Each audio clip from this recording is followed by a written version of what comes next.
Pound for Pound Boxing Channel. It's your host, Frederick. Hit that like button, hit that subscribe button. We had Jeff Horn, the Hornet, Jeff Horn, getting stopped by Michael Zerafa. I don't even know who that is. But anyway, the guy was 26-3, 16 knockouts. Jeff Horn, who was 19-3 and 1 right now with 13 KOs. He got knocked down early in the second round, I believe. And then he was stopped in the 9th or the 10th, I believe. Yeah, he stopped in the 9th round. So I think he went down like 3 times, man. He got knocked out 3 times. He was gassing out. What's his name? Zerafa. Excuse me for butchering the name, but whatever. Zerafa. Yeah, he had a pace that Jeff Horn just couldn't keep up with. He's too big, man. Jeff Horn is used to being the bigger guy in fights. So for him to fight a guy that's even bigger, he couldn't keep up with that pace. He couldn't keep up with that power. And somebody please tell me why Jeff Horn was fighting at 160. Whose great idea was that? I think Jeff Horn should have been at 54. He would be a great 154 pounder. There's a lot of big guys at 154, but for him to jump from 147, he was already doing everything he could to try to just get his weight down to 147. And then he just jumps to 160. Come on, man. You got to go up gradually. 154 would have been fine. I think that's the weight you're supposed to be fighting at anyway, in my opinion, because you're big.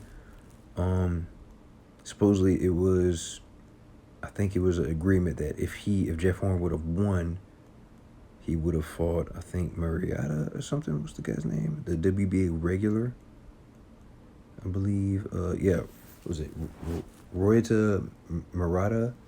He would have fought for the WBA regular middleweight championship. They were talking about trying to do it around December 23rd in Japan. So that's out the way. That's not going to happen. So what does Jeff Horn do? I believe Jeff Horn, he beat Pacquiao. He beat one other guy after that. He lost to Terrence Crawford. He beat some old guy, and he beat another guy. So he's like, what? I don't know. Pacquiao. So, I don't know. He's got some losses in there, man. I don't know. Some people saying, he should retire. I don't think he should retire. I think he should go back, get a scrub. Hopefully, if Kell Brook stays at 54 and he gets a scrub, they could set up a good fight. That's a good fight. Hopefully, he can go and fight Kell Brook in UK. That's just the only thing I could think of, man. You go get some scrubs. You and Kell Brook set up an agreement. Okay, we're going to fight each other or whatever like that. I'm just trying to think. If they fight at 54, who has the WBA regular belt at 54? That's a good question.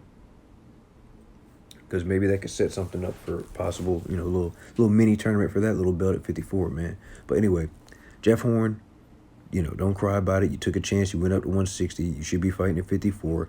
Go back to the drawing board. You know what I'm saying? I think it's good that Australia's having a lot of fights involving him. I like it, man. I mean, let's spread this boxing thing around. I like seeing fights on super early in America. You know what I'm saying? Super late in America. And it's over there on the other side of the world. I have no problem with that. But Jeff Horn, he lost. It is what it is. He took a chance. He came up short. You go back to the drawing board, pick yourself back up, get a couple scrubs, get a couple wins, get a big name on your resume. Like I'm thinking Kell Brook. Hopefully you guys can work something out. Hopefully get him back in the gym or whatever he's doing. And then, go from there, man. The sky's the limit at 54. I think a lot of people are going to be moving up. But yeah, man, I think 54 is wide open for you. It's a good place for you. Just start over and just try to rebuild. Go from there, man. But anyway, hit that like button, hit that subscribe button. It's your host, Frederick, Pound for Pound Boxing Channel. I'm out.